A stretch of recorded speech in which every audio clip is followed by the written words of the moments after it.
आराध्यो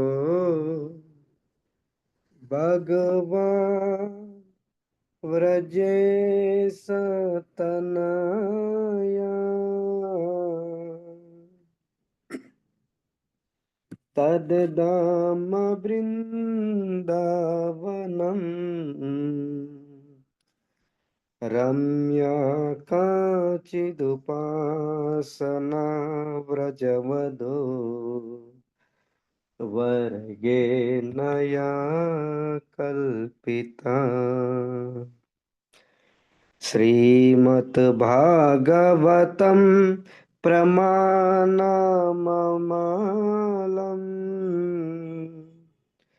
प्रेम पुमार्दो महा श्रीचैतन्य महाप्रभो मतमिदं तत्र दरो न पर वंशी विभूषितकर नवनीरदाभा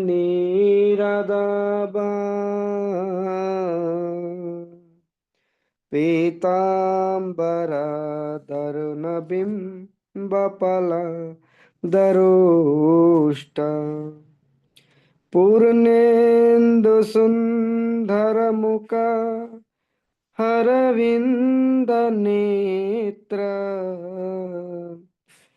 कृष्णात् परं किमपि तत्त्वहं न जाने। ॐ नमो भगवते वासुदेवाय।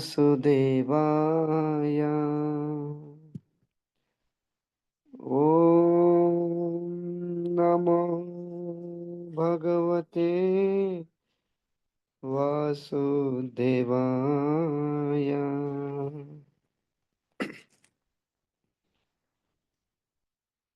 వైష్ణవులందరికీ నా హృదయపూర్వక ప్రణామాలు. జూమ్ సత్సంగానికి ఇచ్చేసిన భక్తులందరికీ స్వాగతం. హరే కృష్ణ.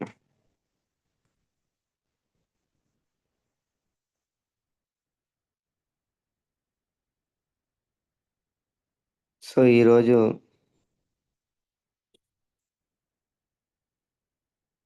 భగవంతుడి యొక్క అవతారాల కోసం మనం తెలుసుకోవడానికి ప్రయత్నం చేద్దాం. 6 ప్రశ్నలు గుర్తున్నాయి కదా అందరికీ? సౌనకాది ఋషులు 6 ప్రశ్నలు వేశారన్నమాట.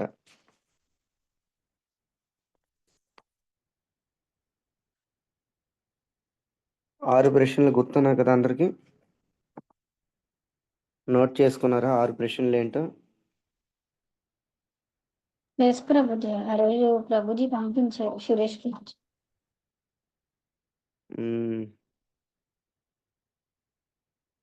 అంటే అందరూ బ్యాక్కి వెళ్ళిపోతున్నారు, లీవ్ అయిపోతున్నారు అందరూ.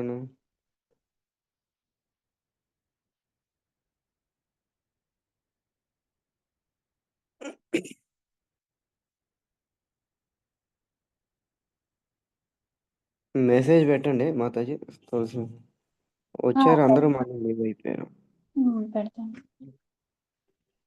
సో 6 ప్రశ్నలకి మొట్టమొదటి ప్రశ్నకి సమాధానం మనం తెలుసుకున్నాము. కిం శ్రేయ, సరళమైన సాధన ఏంటి దాని మీద గత ఎన్నో రోజుల నుంచి మనం తెలుసుకున్నాం అన్నమాట. ఇక మానవ జీవితం లక్ష్యం ఏంటి అంటే, మానవ జీవిత లక్ష్యం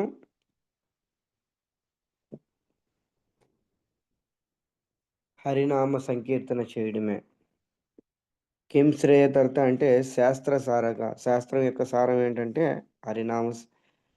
హరినామము.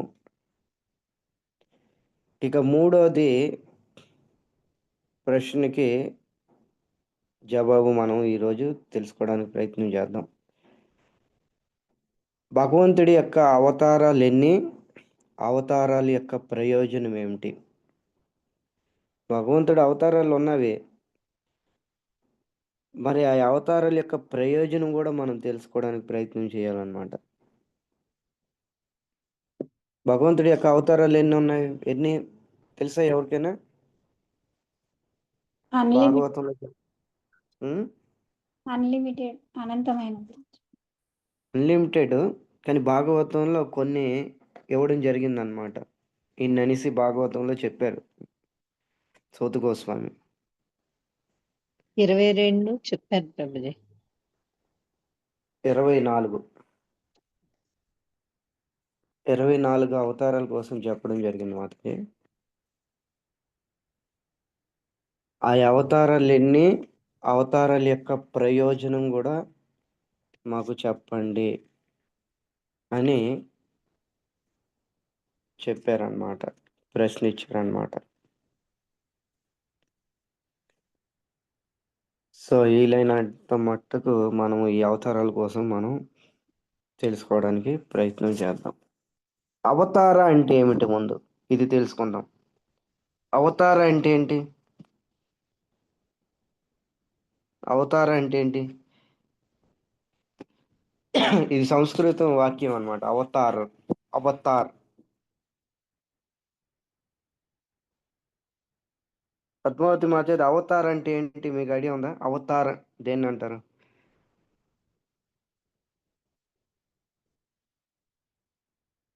ఆవిర్భవించడం ప్రభు. ఆవిర్భవించడం కరెక్టే, కానీ దీనికి నిజమైన మీనింగ్ ఏంటి? అవతార్ అంటే వేరే రూపంలోకి రావడం ప్రభుజీ. అవతార్ అంటే పైనుంచి కిందకి దిగడము. ఇది మీరు గూగుల్లో సెర్చ్ చేసుకోండి, దీనికి ఇదే మీనింగ్ వస్తుంది. అవతార్ అంటే పైనుంచి కిందకి రావడము. మరి భగవంతుడు ఆకాశం నుంచి పైనుంచే వస్తున్నాడు కదా కిందకి. ఎస్ ప్రభుజీ. అందుకనే దాన్ని అవతార్ అంటారు. విమానం పైనుంచి వచ్చినా సరే కిందకి అవతారం అయింది అంటారు. అవతరణ అయింది విమానం. ఇంగ్లీష్లో చెప్తున్నావు ల్యాండ్ అయింది, అది అయింది అని, అవునా? తెలుగులోకి తీసుకుంటే అవతరణ అయింది విమానము, విమానాశ్రయం దగ్గర. ఇది అన్నమాట. అవతరణ అంటే ఆకాశం నుంచి పైనుంచి కిందకి దిగింది, దీన్ని అవతరణ అంటారనమాట. హిందీలో అనౌన్స్మెంట్ ఎలాగే చేస్తారు. హిందీ సంస్కృతి కొద్దిగా కలిసిద్ది అనమాట, అవతరణ అనేసి. ఆప్కా ఇమాన్, ఆప్కా జానే వాలా ఇమాన్ అవతరిత హువా హే అని అనౌన్స్మెంట్ చేస్తారనమాట విమానాశ్రయంలోని. అవతరణ అంటే దిగడము పైనుంచి. అలాగే భగవంతుడు పైనుంచి దిగాడు. ఎక్కడ ఉన్నాడు భగవంతుడు? ఆకాశం మేఘాల్లో, అంటే తన ధామంలోనే. ఈ విధంగా భగవంతుడు అవతారం జరిగింది అనమాట. మరి భగవంతుడు అవతారాలు ఎన్ని ప్రకారాలు ఎవరు చెప్తారు? భగవంతుడి అవతారాలు ఎన్ని ప్రకారాలు? ప్రకారాన్ని అంటే ప్రభుజీ లీలావతారం, పురుషావతారం అవే ప్రభుజీ. ఆ, అవి 6 రకాలు ప్రభుజీ. అవి ఆరు 6 రకాల అవతారాలు అన్నమాట. భగవంతుడు 6 రకాల అవతారాలు ధరిస్తాడనమాట. మొట్టమొదటి పురుష అవతారం. పురుష అవతారం దేనికి? సృష్టి కార్యం కొరకు భగవంతుడు పురుష అవతారాలు ధరిస్తాడనమాట. ఇవి 3 పురుష అవతారాలు: కారందదక్షాయి విష్ణు, గర్భదక్షాయి విష్ణు, క్షీరదక్షాయి విష్ణు. ఇవి పురుష అవతారాలు ధరించి కృష్ణుడు సృష్టి కార్యం కొరకు ఈ అవతారాలు ధరిస్తాడనమాట. తర్వాత 2 నోట్ చేసుకోండి, 2 గుణ అవతారం. సృష్టిని నడపడానికి, సృష్టి అయిందిగా, కార్యం అయిందిగా, తర్వాత దాన్ని నడపడానికి భగవంతుడే గుణాలను స్వీకరించి స్వీకరిస్తాడనమాట. రజోగుణము, తమో గుణము, సత్వగుణం 3 గుణాలు స్వీకరించి, తమో గుణం స్వీకరించి ఆ తమో గుణానికి సంబంధించింది శివుణ్ణి ఉత్పన్నం చేస్తాడు. తర్వాత రజోగుణం స్వీకరించి రజోగుణ బ్రహ్మని సృష్టిస్తాడు. సత్వగుణాన్ని స్వీకరించి విష్ణుని సృష్టిస్తాడు. ఈ విధంగా గుణావతారాలు అంటారనమాట. తర్వాత లీలా అవతారము 3. లీలా అవతారం అంటే రామ, కృష్ణ, ఇవి లీలా అవతారం అంట. శ్రీరామచంద్రుడు వచ్చాడు, లీలలు చేశాడు. కృష్ణుడు లీలా అవతారం. తర్వాత మన్వంతర అవతారము. ప్రతి మన్వంతరంలో భగవంతుడు విశేషంగా అవతారం జరుగుతుంది. ఎలాగైతే చాక్షుష మన్వంతరంలో గజేంద్ర మోక్షం హరి మన్వంతరంలో ఇది అయిందనమాట. చాక్షుష మన్వంతరంలో గజేంద్ర మోక్షం జరిగింది.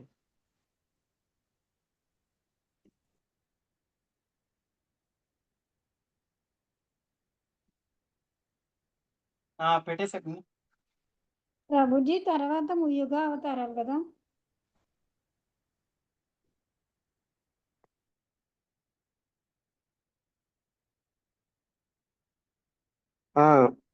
మన్వంతరాల తర్వాత యుగ అవతారం.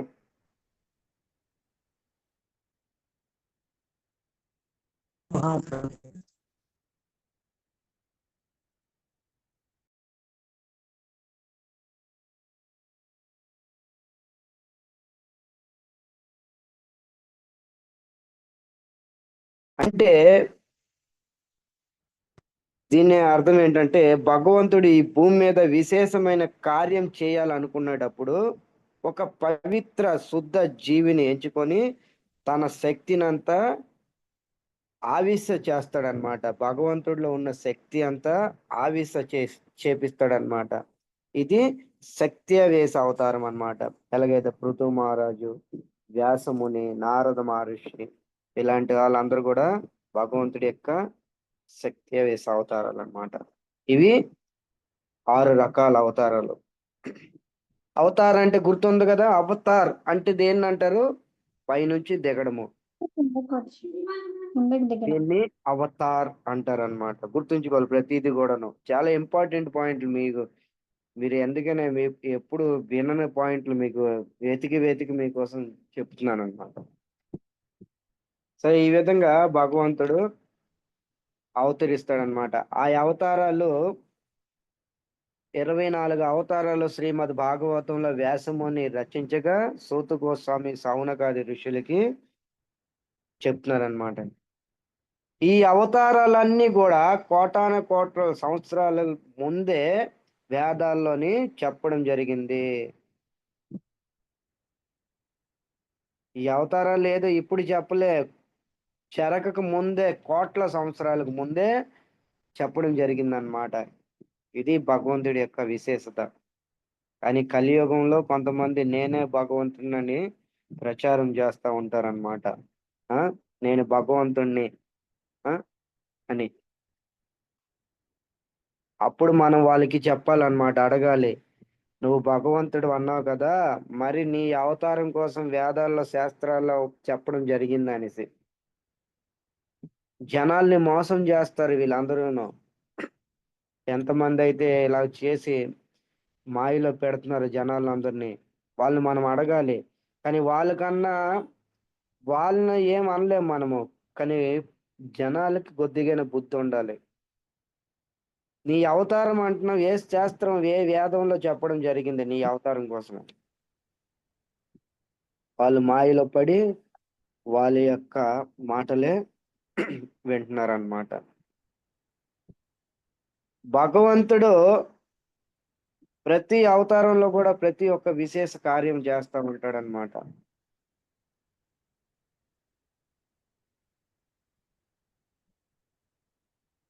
వాళ్ళు ఏమంటారు తెలిసిందే, కొంతమంది మా శాస్త్రాల్లో చెప్పడం జరిగింది. శాస్త్రం అనేది మేము రచించింది కాదు. శాస్త్రము దేన్ని అంటారు? వ్యాసముని ఏదైతే రచించాడో అదే శాస్త్రము, మిగతావన్నీ పుస్తకాలే. ఈ పుస్తకాలు ఎక్కడ ప్రమాణం లేవు. ఈ పుస్తకాలు ఎక్కడ ప్రమాణం లేవు.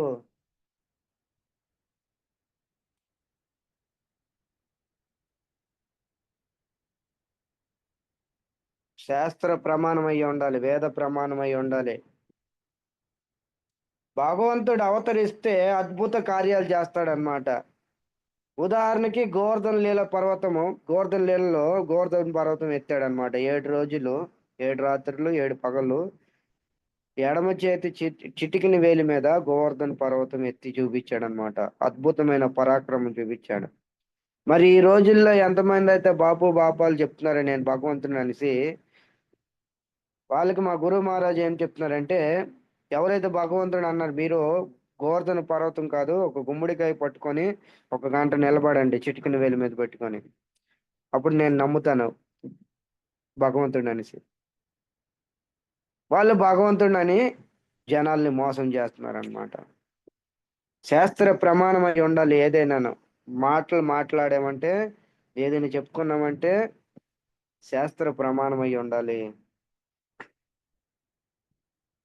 మనదంతా కూడా శాస్త్ర ప్రమాణం మీద ఆధారపడిందే ఇది అంతా చెప్పుకుంటున్నాం మనం అందరం కూడాను.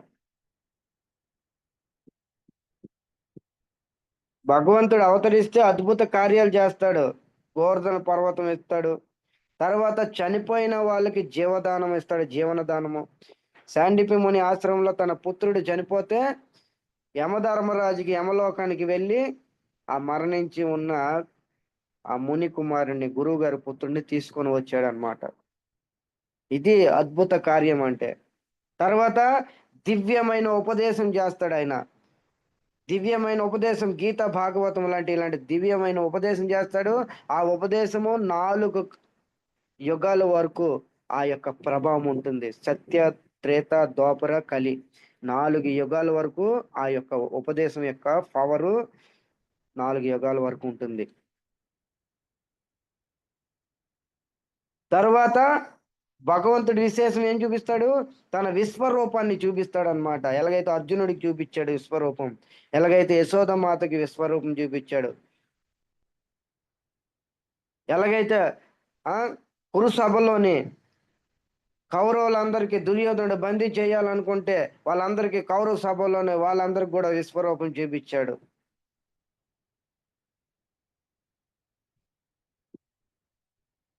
ఇది భగవంతుడి యొక్క విశేషత. తర్వాత ఆయన ఆవిర్భవించినప్పుడు, జన్మ తీసుకున్నప్పుడు భగవంతుడి పాద పద్మాలు గాని హస్త కమలాలు గాని విశేషమైన చిహ్నాలు ఉంటాయి. తర్వాత భగవంతుడి యొక్క భుజాలు ఆజానుబాహో లంబిత భుజో, ఆజానుబాహుడై ఉండాలి. భూమికి 4 అడుగులు 5 అడుగులు కాదు, ఆజానుబాహుడై ఉండాలి. లంబిత భుజో, ఆయన భుజాలు మోకాలకి టచ్ అవ్వాలి. ఆయన చేతులు లంబిత భుజం అన్నమాట. కనక కపిసం, ఇది భగవంతుడి విశేష గుర్తులు ఈ విధంగా ఉంటాయన్నమాట. వ్యాసముని భాగవతంలో 24 అవతారాల కోసం రచించారు. సూత గోస్వామి దాన్ని సౌనకాది ఋషులకి చెప్పారన్నమాట.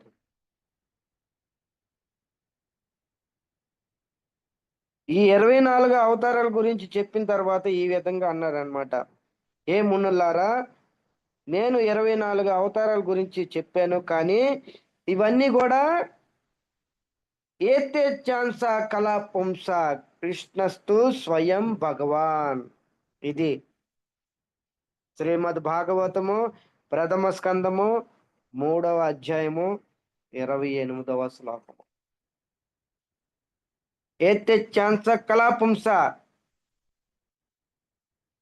కృష్ణుడు అవతారం కాదు, కృష్ణుడు అవతారే. నేను ఏదైతే 24 చెప్పానో ఆ భగవంతుడి నుండి వచ్చిన కళా అవతారాలు, శక్తి అవతారాలు, కళా అవతారాలు, విభు అవతారాలు ఎన్నో. కానీ కృష్ణుడు స్వయం భగవాన్, కృష్ణుడి నుండి వచ్చినవి ఇవన్నీను. కృష్ణుడు అవతారం కాదు, అవతారి.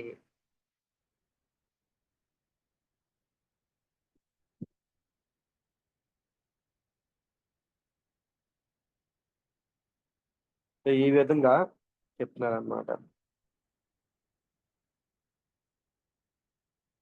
భగవంతుడు కార్యాలను అనుసరించి అలాంటి అవతారాలు ధరిస్తాడనమాట. ఆ యొక్క కార్యాలను ఉద్దేశించి ఆ యొక్క అవతారాలు ధరిస్తాడు. అంతేగాని ఏదో తనకు నచ్చినంట పందిగో చేపగో తాబేలుగో సింహంగా వచ్చాడు. ఆ యొక్క కార్యాలను అనుసరించి భగవంతుడు రావడం జరుగుతుంది. ఇది మనం గుర్తించుకోవాలి. ఆయనకు నచ్చినట్టుగా వచ్చాడు. నాకు సింహంగా ఉందని సింహం వచ్చాడు, తాబేలుగా, చేపగా, లేకపోతే పందిగా కాదు. ఆ యొక్క కార్యాలను అనుసరించి అలాంటి అవతారం ధరిస్తాడనమాట. ఉదాహరణకి వరాహ అవతారం జరిగింది. హిరణ్యాక్షకుడు రసాతలంలో తీసుకొని వెళ్ళి భూమండలాన్ని దాచిపెట్టాడనమాట. మరి ఈ భూమిని వెతకాలంటే ఆ యొక్క విశేషమైన అవతారము వరహ శూకర రూపం, పంది రూపం ధరిస్తాడనమాట. ఆ పందిగా అవతరించి భూమిని రసాతలం నుండి లేపి తన కొమ్ముల మీద నిలబెట్టి హిరణ్యాక్షకుడిని వధ చేస్తాడనమాట. హిరణ్యకశిపుడు అన్నాడు, వాడి యొక్క వరం ఏంటి? మనుషులతో కాదు, మృగంతో కాదు, దేవి దేవతలతో కాదు, దీంతో మానవుడు కాదు, జంతువుగా కాదు. మరి అలాంటి రూపము నరహరిగా రావాలి. ఆ యొక్క విశేష కార్యాన్ని బట్టి ఆ యొక్క అవతారం తీసుకుంటాడనమాట. ఇది తెలుసుకోవాలి. ఇవన్నీ కృష్ణుడు అవతారాలకి మూలం అన్నమాట. అన్ని అవతారాలకి రామ, నరసింహ, వామన ఇవన్నీ కూడా ఆయన యొక్క కళ. ఈ విధంగా చెప్తారనమాట. కృష్ణుడి నుంచే చరాచర జగత్తు అంతా ప్రకటితమైంది.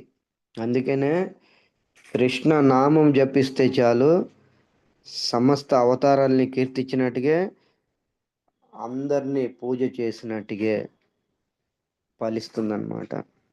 కృష్ణస్తు స్వయం భగవాన్ ఏతే చాన్ సకల పుంసం కృష్ణస్తు స్వయం భగవాన్ అని వ్యాసముని చెప్తారన్నమాట. ఇక మనం అందరం కూడా శ్లోకంలోకి వెళ్దాము. శ్రీమద్ భాగవతము ప్రథమ స్కందము 3వ అధ్యాయము 6వ శ్లోకము. ఎవరు చదువుతారు ఈ శ్లోకము? ప్రభుజీ నేను చదువుతా.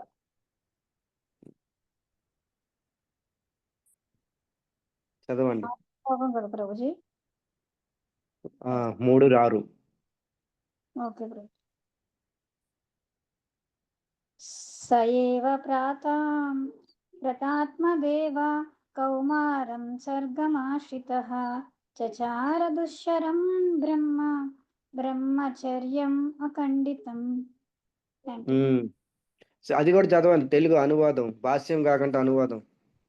ప్రభుజీ నేను ఇంగ్లీష్ తెలుగు లేదా? ఓకే.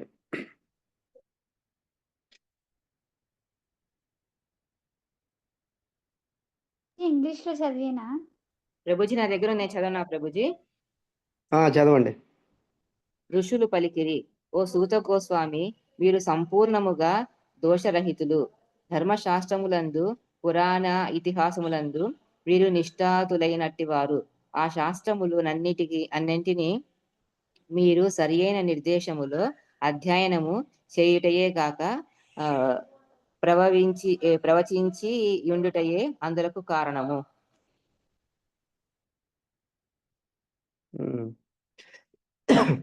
సో ఈ విధంగా సయేవ ప్రథమం దేవో, భగవంతుడు మొదటి అవతారము అయిందనమాట. ఏమైంది మొదటి అవతారం? కౌమారం సర్గమాశ్రిత. భగవంతుడు మొదటి అవతారము కౌమారం అంటే చిన్నపిల్లల అవతారము. ఎవరాళ్ళు? సనత్ కుమారులుగా అవతరించారనమాట. సనక్, సనందన్, సనాతన్, సనత్ కుమారులు, వీళ్ళు నలుగురు కౌమారులు. వీళ్ళు పుట్టుకతోనే బాల్యంతోనే ఉంటారనమాట. ఇప్పుడు కూడా బాల్యంతోనే సంచరిస్తూ ఉంటారనమాట. వాళ్ళని కౌమార అంటారు. 4-5 సంవత్సరాల కన్నా పెరగరు వాళ్ళు. మరి ఈ అవతారం యొక్క ప్రయోజనం ఏమిటి? ఓకే, మీ అందరికీ తెలుసును. సనత్ కుమారులు వచ్చారు, నారద మహర్షి వచ్చారు, వ్యాసుడు వచ్చాడు, వాళ్ళు వచ్చారు, వీళ్ళు వచ్చారు, ఈయన అవతారం. మరి అవతారం యొక్క ప్రయోజనం విన్నారా ఎప్పుడైనా? మరి అది కూడా తెలుసుకోవాలి. భగవంతుడు అవతారమే కాదు, అవతారం ప్రయోజనం తెలుసుకోవాలి. కృష్ణుడు వచ్చాడు, కృష్ణుడు అవతారం ప్రయోజనం తెలుసుకోవాలి. శ్రీరాముడు వచ్చాడు, శ్రీరాముడు యొక్క అవతార ప్రయోజనం తెలుసుకోవాలి. అప్పుడే మనకు అర్థమవుతుంది. మరి ఈ అవతారం యొక్క ఉద్దేశం ఏంటి, ప్రయోజనం ఏంటి అడిగితే ఈ విధంగా సూతి గోస్వామి చెప్తున్నారనమాట. చచారం దుచ్చరం బ్రహ్మన్ బ్రహ్మచర్య అఖండితం. ఈ అవతారం యొక్క ప్రయోజనం ఏంటి? చచారం దుచ్చరం బ్రహ్మన్ బ్రహ్మచర్య అఖండితం. అఖండ బ్రహ్మచర్య శిక్షణ ఇవ్వడానికి భగవంతుడే ప్రథమ అవతారంగా సనక్, సనందన్, సనాతన్, సనత్ కుమారుల నలుగురు చతుర్స్ కుమారులుగా ఆవిర్భవించాడు. దేనికి? అఖండ బ్రహ్మచర్య వ్రతన శిక్షణ ఇవ్వడానికి.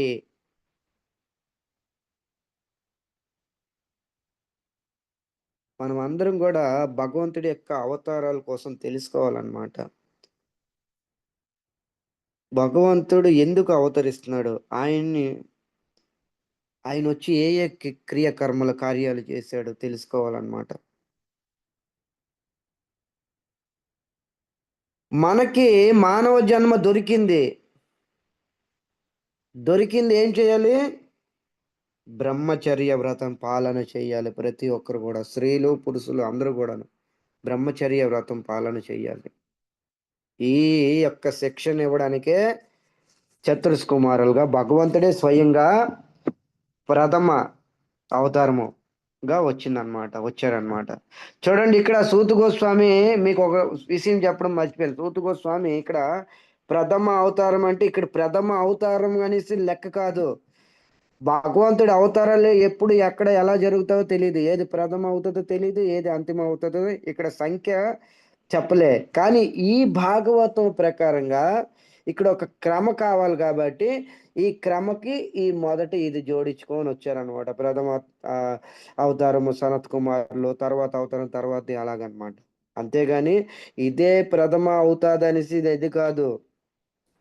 ఆయా సమయంలోనే ఆయా పరిస్థితులను బట్టి ఎలా వస్తాడో భగవంతుడికే తెలియాలి. ఇక్కడ మనకు ఒక సంఖ్య కావాలనేసి ఇది సంఖ్యలో జోడించడం జరిగిందనమాట.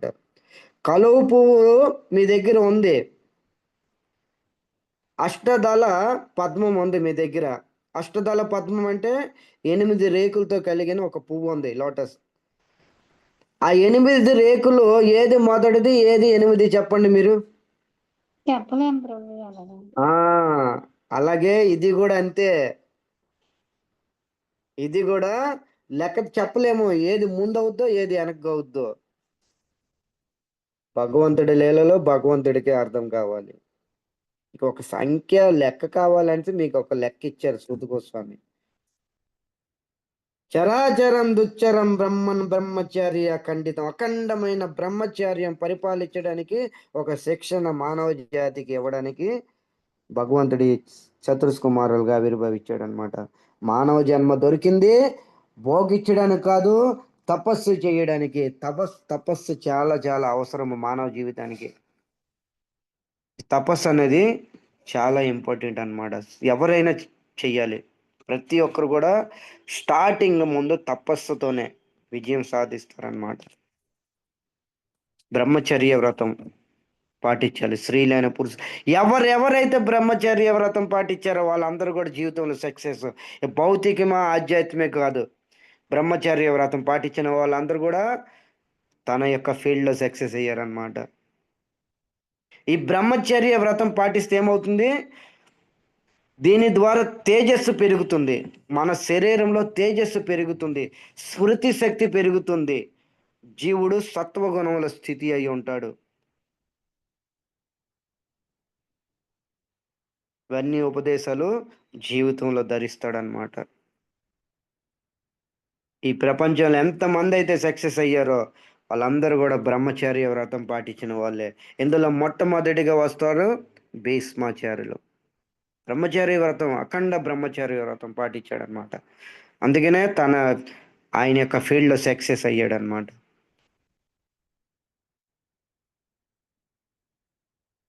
తర్వాత భౌతికంగా చూసుకుంటే స్వామి వివేకానంద తెలుసుగా అందరికీ. వివేకానంద స్వామి, తెలుసు ప్రభుజీ. ఆయన గురువు గారు తెలుసా? రామకృష్ణ ఆయన పరమహంస ప్రభుజీ. రామకృష్ణ పరమహంస. ఆయన జన్మస్థానం తెలుసా? వివేకానంద జన్మస్థానం తెలీదా? బెంగాల్ అనుకుంటా ప్రభుజీ, బెంగాల్, వెస్ట్ బెంగాల్. అలాంటి ఆయన కూడా తన జీవితంలో ఎంతో సక్సెస్ సాధించాడు, పురోగతి సాధించాడు, బ్రహ్మచర్య వ్రతం పాటించాడు అనమాట. ఈ బ్రహ్మచర్య వ్రతం చాలా పవిత్రమైంది. తేజస్సు పెరుగుతుంది, స్మృతి శక్తి. ఈరోజు జ్ఞాపక శక్తి ఉండట్లేదు. ఎందుకు? బ్రహ్మచర్య వ్రతం పాటించడం లేదు. ఎవరు కూడా నశించిపోతుంది. బ్రహ్మచర్య వ్రతం లేదు ఎవరి దగ్గర కూడా. గుర్తు ఎందుకు ఉండట్లేదు? ఇదే బ్రహ్మచర్య వ్రతం లేదు స్త్రీలకు కానీ పురుషులకు కానీ. చాలా పెద్ద ఉపదేశం చేయడానికి భగవంతుడు వచ్చారు ఈ చతుర్స్కుమారులుగా. చాలా మంచి దివ్య ఉపదేశం, మీరు ఎప్పుడు వినే ఉండరు, విన్నారో తెలియదు, కానీ చాలా మంచి దివ్య ఉపదేశం అన్నమాట. ఒక వ్యక్తి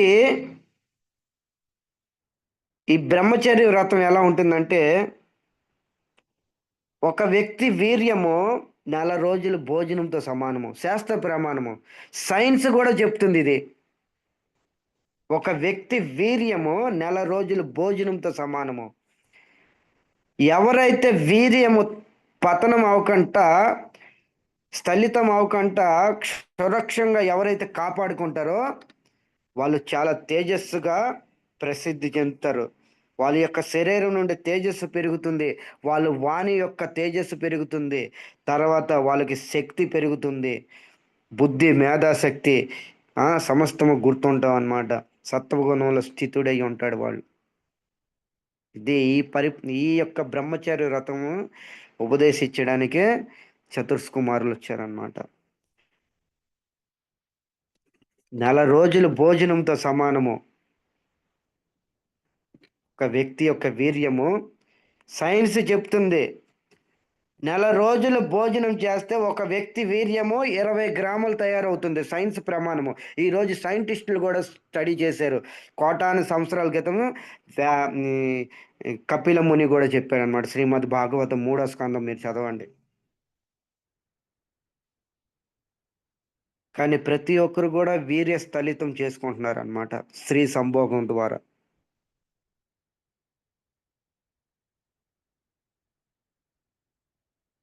భగవంతుడు మొట్టమొదటి అవతారము బ్రహ్మచార్య శిక్షణ ఇవ్వడానికి జరిగిందనమాట. ఇంద్రియాల కంట్రోల్లో చేసుకోవాలి ప్రతి ఒక్కరు కూడాను. మన బలంతో మన ఇంద్రియాలను ఎప్పుడు కంట్రోల్ చేయలేము. మన బలంతోనే మన ఇంద్రియ సంయమం చేయలేము ఎప్పుడు కూడా. భగవంతుడి యొక్క సహాయంతోనే, ఆయన యొక్క హెల్ప్తోనే ఇంద్రియ సంయమం చేయగలము. ఒక స్ప్రింగ్ని ఎంతవరకు మీరు నొక్కి పట్టుకోగలరు చెప్పండి? ఎక్కువసేపు పట్టుకోలేరు. వదిలిస్తే అంతే వేగంగా స్ప్రింగు ఎగిరిపోతుంది. ఒక బంతి నీటిలోని ఎంతసేపు దాన్ని నొక్కి తొక్కి పట్టుకోగలరు? ఇలాంటి ఒక స్టేజ్ వస్తుంది, మీరు చేయి తీయగానే వెంటనే రిబౌన్స్ అయ్యి ఎగిరిపోతుంది. అలాగే మన బలముతోనే మన ఇంద్రియ సంయమము చెయ్యలేము. భగవంతుడు సపోర్ట్ తీసుకోవాలి. అందుకనే ఆయన్ని ఋషికేశ సేవనం భక్తి రుచ్యతే. ఋషి కంటే ఇంద్రియాలు, ఈ ఇంద్రియాలకి స్వామి ఋషికేశ. ఆయన భక్తి చేస్తే ఆయన యొక్క సహాయంతోనే ఈ ఇంద్రియాల్ని అదుపులో పెట్టగలము. రథం అనేది మన శరీరం అన్నమాట. ఈ శరీరము మన రథం లాంటిది. ఈ రథానికి 5 గుర్రాలు, 5 ఇంద్రియాలు. మరి కళ్ళెము మన మనసు. రథము నడిపేవాడు సారథి మన బుద్ధి అన్నమాట. ఆత్మ ప్రయాణికుడు. శరీరం అనేది రథము. ఈ రథానికి 5 గుర్రాలు, 5 ఇంద్రియాలు. కళ్ళెము మన మనసు. రథం నడిపేవాడు సారథి మన బుద్ధి. ఈ కళ్ళెం ఎవరి చేతిలో ఉంటుంది? బుద్ధి చేతిలో ఉండాలి. ఈ బుద్ధి కళ్ళెని విడిచిపెడితే ఈ మనసు అనేది ఇంద్రియాలు ఈ ఎక్కడికి తీసుకొని వెళ్తుంది ఈ శరీరం అనే రథాన్ని. పెను తుఫాన్లాగా వస్తుంది, మన బుద్ధిని ఎగరేస్తుంది. పెను తుఫాన్లాగా ప్రచండ వేగంతో కామం అనేది వస్తుంది, మన బుద్ధి ఎగరేసుకొని వెళ్ళిపోతుంది అన్నమాట.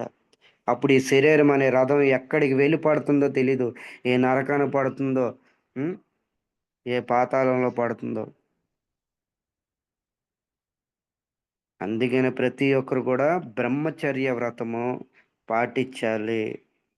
ప్రతి ఒక్కరికి వర్తిస్తుంది ఇది. చాలా మంచి పెద్ద శిక్షణ ఇది. ఈరోజు ఇలాంటి శిక్షణలు ఇచ్చేవాళ్ళు లేరు, నేర్చుకునే వాళ్ళు లేరు. ఈరోజు మానవ సమాజం పతనం అవుతుందంటే కారణం ఏంటి? బ్రహ్మచర్య శిక్షణ లేదన్నమాట.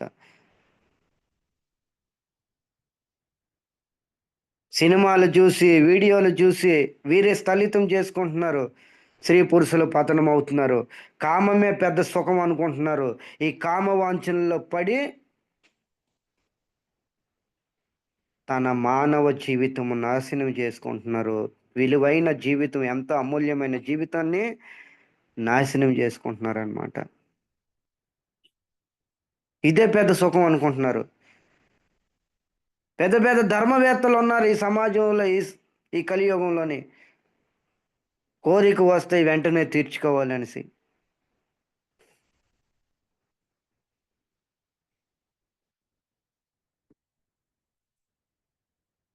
అని ఇక్కడ చెప్తున్నారు అన్నమాట. చచరాత్ దుచ్చరం బ్రహ్మన్ బ్రహ్మచార్య అఖండితం. అఖండమైన బ్రహ్మచార్య పాటన పరిపాలించే శిక్షణ ఇవ్వడానికే భగవంతుడే స్వయంగా చతుర్స్కుమారులుగా రావడం జరిగింది.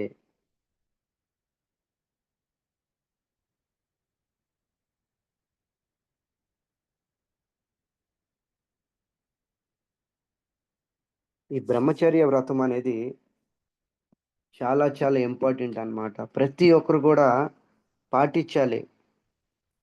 స్త్రీలు కానీ పురుషులు కానీ ప్రతి ఒక్కరు కూడా పాటించాలి. శ్రీమద్ భాగవతం 3వ స్కందంలోని ఈ సనత్ కుమారుల కోసము ఈ విధంగా చెప్తున్నారు అన్నమాట. తాన్ బబాషు స్వయం పుత్రాన్ ప్రజా సృజాన్ పుత్రక. వీళ్ళు ఎవరి ద్వారా జన్మించారు? తాన్ బబాషు స్వయంభూ. స్వయంభూ అంటే ఎవరు? స్వయంభూ అంటే బ్రహ్మ ద్వారా జన్మించారు. మరి బ్రహ్మ జన్మ ఎలా జరిగింది? ఇక్కడ చెప్తాను వినండి. విష్ణు కారణ సముద్రంలో శయనిస్తూ ప్రతి రోమకృపతో ఒక బ్రహ్మాండం సృష్టిస్తాడనమాట. ఆ ప్రతి బ్రహ్మాండంలో కూడా గర్భోదక సాయి విష్ణు ఉంటాడనమాట. ఆయన నుంచి ఒక విశాలమైన ఒక పద్మము, లోటస్ పెద్ద కలవ పువ్వు వస్తుంది. ఆ కలవ పువ్వు యొక్క తాడులోనే 14 లోకాలు ఇముడి అయి ఉంటాయి అన్నమాట. అతల వితల సుతల తలతల రసతల మహాతల పాతాల భూలోకం పూర్లోకం సువర్లోకం ధనలోకం తపోలోకం సత్యలోకం, ఈ 14 లోకాలు కూడా ఆ తాడులోనే ఉంటావన్నమాట. ఆ కలవ పువ్వులోని ఒక పవిత్రమైన జీవుడు బ్రహ్మ ఆవిర్భవిస్తాడనమాట. తర్వాత బ్రహ్మ జన్మించిన తర్వాత 100 సంవత్సరాలు తపస్సు చేస్తాడు. భగవంతుడి యొక్క ఆదేశ ప్రకారంగా ప్రజా ఉత్పత్తి చేస్తాడు. మొట్టమొదటిగా 4 కుమారుల్ని పుట్టించాడు.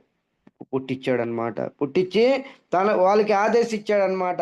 ఏ పుత్రులారా, మీరు వివాహం చేసుకోండి, వివాహం చేసుకొని ప్రజా ఉత్పత్తి చెయ్యండి. ఇప్పుడు సనత్ కుమార్లు ఏం చెప్తారు? అమృత చాడ్ విష మాంగే ఎయి బడ మూర్ఖు. అమృతం వదులుకొని విషం ఎవరైనా స్వీకరిస్తారా? వాళ్ళకన్నా ఎవరు మూర్ఖులు ఉండరు. శ్రీ చైతన్య మహాప్రభు చైతన్య చరితామృతంలో చెప్పడం జరిగింది.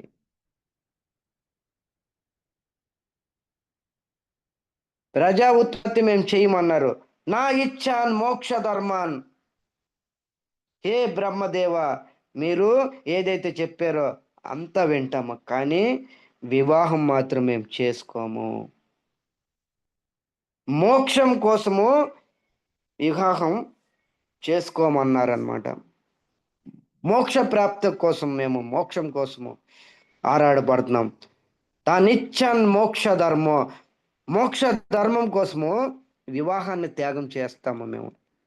అలాంటి వివాహాన్ని కూడా మేము త్యాగం చేస్తాము. దయచేసి మమ్మల్ని ఫోర్స్ చేయమాకండి. మేము వివాహం చేసుకోము. ఇంకేది చెప్పినా మేము వింటాము. ఎందుకు ఇలా అన్నారు సనత్ కుమార్లు అడిగామనుకోండి, అప్పుడు ఇక్కడ చెప్తున్నారనమాట, వాసుదేవ పరాయణ. సనత్ కుమార్లు ఎందుకు ఈ విధంగా అన్నారు? పెళ్ళే జీవితమా, వివాహమే జీవితమా? కాదే. చాలా మంది అంటారు వివాహమే జీవితము. ఇక వివాహం లేకపోతే భార్య ఉండదు, పిల్లలు ఉండరు, పరివారం ఉండదు, వాళ్ళు ఉండరు, వీళ్ళు ఉండరు. ఇదే జీవితమా? లేదు, అదే జీవితం. దాని కన్నా మంచి జీవితం ఉంది.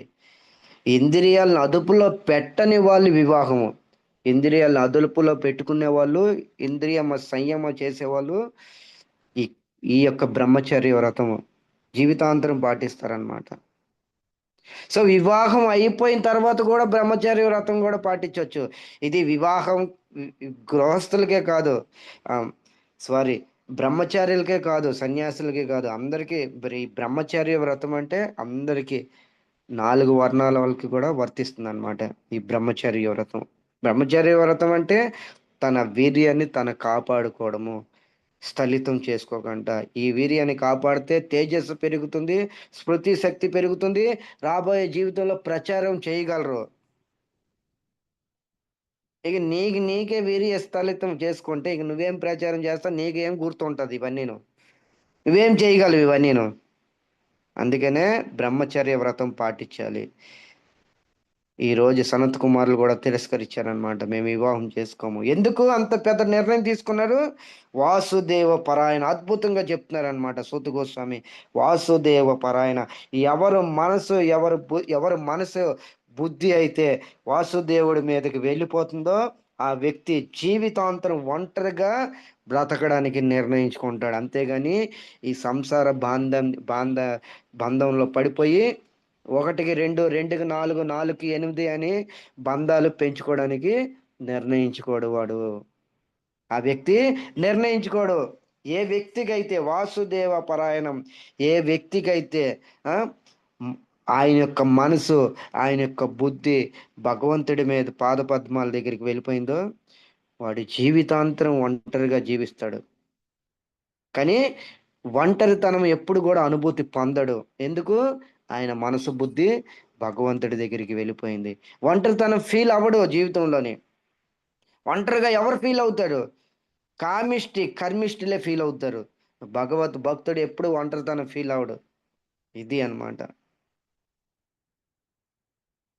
సో వివాహం చేసుకున్న తర్వాత కూడా ఈ విధంగా బ్రతకొచ్చు. ఎలాగైతే శ్రీల ప్రభుపాదులు వారు ఆచరించి చూపించారో, వివాహం చేసుకున్నారు, తర్వాత బయటకు వచ్చేసారు. కొంతకాలం తర్వాత వాసుదేవ పరాయణం, ఆయన మనసు భగవంతుడి మీద, భగవత్ స్వరూపమైన శ్రీమద్ భాగవతం మీదకి వెళ్ళిపోయింది. ప్రచారం దిగిపోయారు అనమాట. యావత్ అంతా ప్రపంచం అంతా ప్రచారం చేశారనమాట. ఇది వాసుదేవ పరాయణ.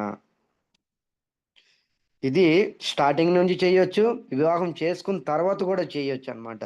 అంతేగాని జీవితాంతరం కుటుంబ వ్యవహారాల్లోనే నలిగిపోకూడదు జీవుడు. ఇది బ్రహ్మచర్య వ్రతం అనమాట. జీవితాంతరం స్త్రీని భోగించి, స్త్రీ పురుషుని భోగించి ఈ ఇద్దరు కలయిక సుఖం అనుకోవడము, ఇది బ్రహ్మచర్యం పతనం అయిపోతుంది. దాని మూలంగా తేజస్సు, శక్తి, స్మృతి, సత్వగుణం అన్నీ నశించిపోతాయి. తర్వాత తన ఆయుస్సు కూడా క్షీణించిపోతుంది. తన ఆయుస్సు కూడా క్షీణించిపోతుంది. ఈ విధంగా ఆయువు రోజుకి రోజు తగ్గిపోద్ది బ్రహ్మచర్య వ్రతం పాటించకపోతే. ఈరోజు కుమారులు ఎంత పెద్ద నిర్ణయం తీసుకున్నారంటే వాసుదేవ పరాయణ. ఆ కుమారుల యొక్క మనసు, బుద్ధి భగవంతుడి పాద పద్మాల దగ్గరికి వెళ్ళిపోయిందనమాట. ఆ వెళ్ళిపోయిన ఆ వ్యక్తే అఖండ బ్రహ్మచర్య వ్రతం పాటిస్తాడు, తర్వాత మోక్షాన్ని ప్రాప్తిస్తాడు. ఈ విధంగా చెప్తున్నాడు అనమాట. ఆ వ్యక్తే అఖండ బ్రహ్మచారిగా ఉండగలడు. మనం ఉదాహరణకు చూసుకుంటే పితామహ భీష్ముడు 450 సంవత్సరాలు ఆయన వయసు. ఏమి తపస్సు చేసి అఖండ బ్రహ్మచర్య, ఆయన బ్రహ్మచర్య వ్రతానికి కృష్ణుడు కృతజ్ఞత చూపించాడు అనమాట. ఎంత అద్భుతమైన బ్రహ్మచర్య వ్రతం పాటించాడు.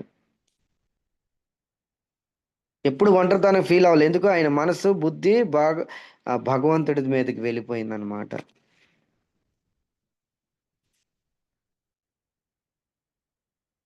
సో ఈ ఉపదేశం చేయడానికే చచరం దుచ్చరం బ్రహ్మచర్య అఖండితం, బ్రహ్మచర్య పరిపాలన శిక్షణ ఇవ్వడానికి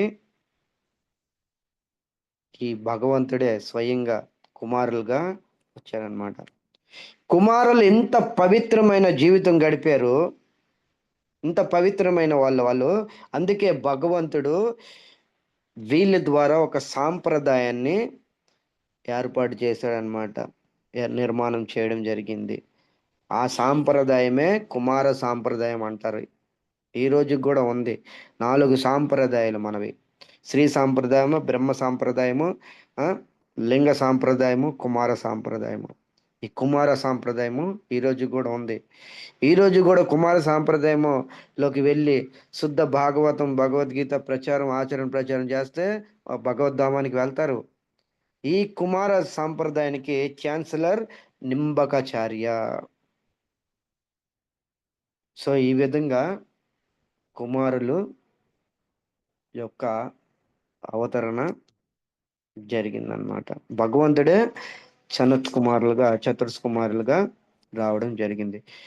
భగవంతుడు ప్రతి ఒక్క కార్యంకి విశేషత ఉంటుంది. అవతారం ఎందుకు తీసుకున్నాడు, అవతారం ప్రయోజనం ఏంటి, ఆయన ఇష్టం వచ్చినట్టుగా రాడు, ఆయన ఇష్టం వచ్చినట్టుగా పోడు. అవన్నీ మనం చేస్తాము, ఇలాంటి లౌకిక కార్యాలు. ఆయన అలౌకిక కార్యాలు చేస్తాడు భగవంతుడు. సో ఇంకా ఎన్నో అవతారాలు ఉన్నాయి, 24 అవతారాలు. ఈ 24 అవతారాల కోసం కూడా మనం తెలుసుకోవడానికి ప్రయత్నం చేద్దాము రాబోయే రోజుల్లో. అందరూ ఇంకా రండి, మీరు అందరూ కూడా శ్రద్ధగా వినడానికి ప్రయత్నం చేయండి. మీరు శ్రద్ధగా వింటే నేను కూడా శ్రద్ధగా చెప్పడానికి ప్రయత్నం చేస్తాను అన్నమాట. ఓకే, రేపు ఇంకొక అవతారం కోసం. రేపేం వారం? శుక్రవారమా? శుక్రవారం ప్రభుజీ. రేపు కూడా ఉంది. రేపు కూడా రండి. రేపు ఇంకో అవతారం కోసం మనం తెలుసుకోవడానికి ప్రయత్నం చేద్దాం. ఇంతవరకు సెలవు. హరే కృష్ణ. హరే కృష్ణ హరే కృష్ణ కృష్ణ కృష్ణ హరే హరే, హరే రామ రామ రామ